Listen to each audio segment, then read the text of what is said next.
Assalamualaikum warahmatullahi wabarakatuh. Saya Lia Regina Artanto dari Prodi Manajemen Agroindustri dengan NIM 41202212.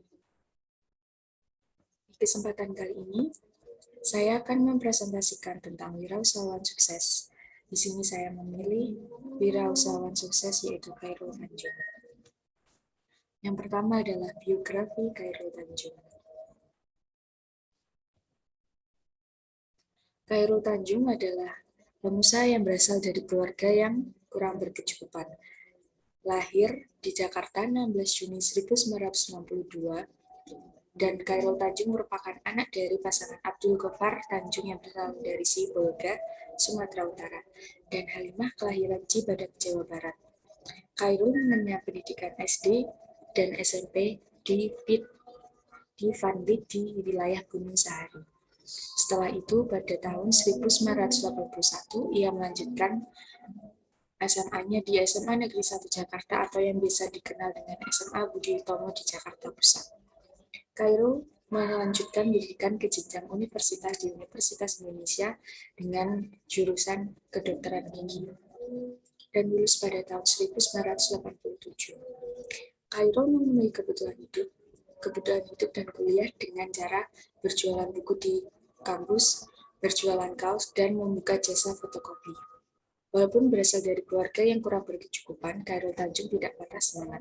Hingga akhirnya ia memperoleh predikat mahasiswa teladan tingkat nasional untuk periode 1984 sampai 1985. Khairul melanjutkan studinya pada 1993. Ia mendapatkan gelar MBA-nya dari Eksekutif Institut Pendidikan dan Pembinaan Manajemen IPPM.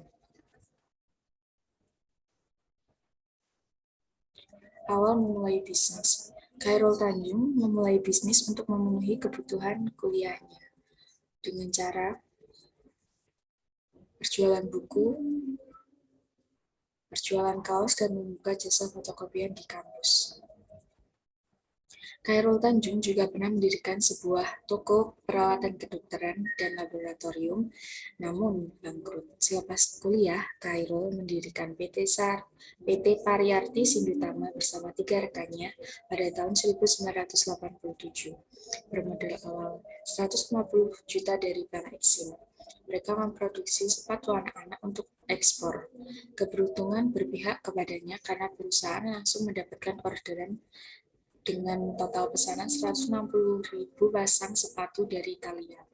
Akan tetapi karena perbedaan pemikiran dengan teman-temannya, Khairul memutuskan untuk keluar dari perusahaan yang ia dirikan dan mendirikan perusahaannya yang lain. Kepiawaiannya membangun relasi membuat bisnisnya semakin berkembang, mengarahkan usahanya ke konglomerasi. Khairul mereposisikan dirinya ke 3 bisnis inti, yaitu keuangan, properti, dan multimedia.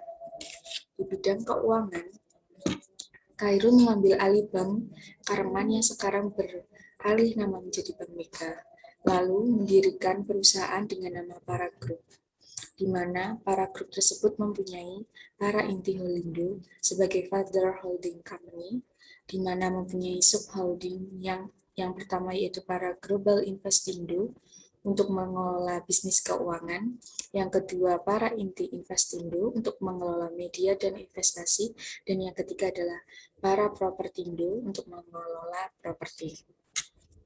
Di bawah Para Group, Khairul memiliki sejumlah perusahaan di bidang finansial atau asuransi umum seperti Mega, Asuransi Jiwa, Mega Life, Para Multifinance, Bank Mega, Mega Capital Indonesia, Bank Mega Syariah, dan Mega Finance.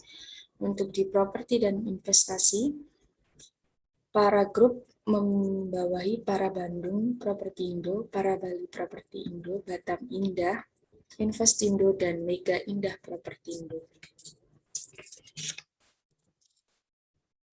Di bidang penyiaran dan multimedia,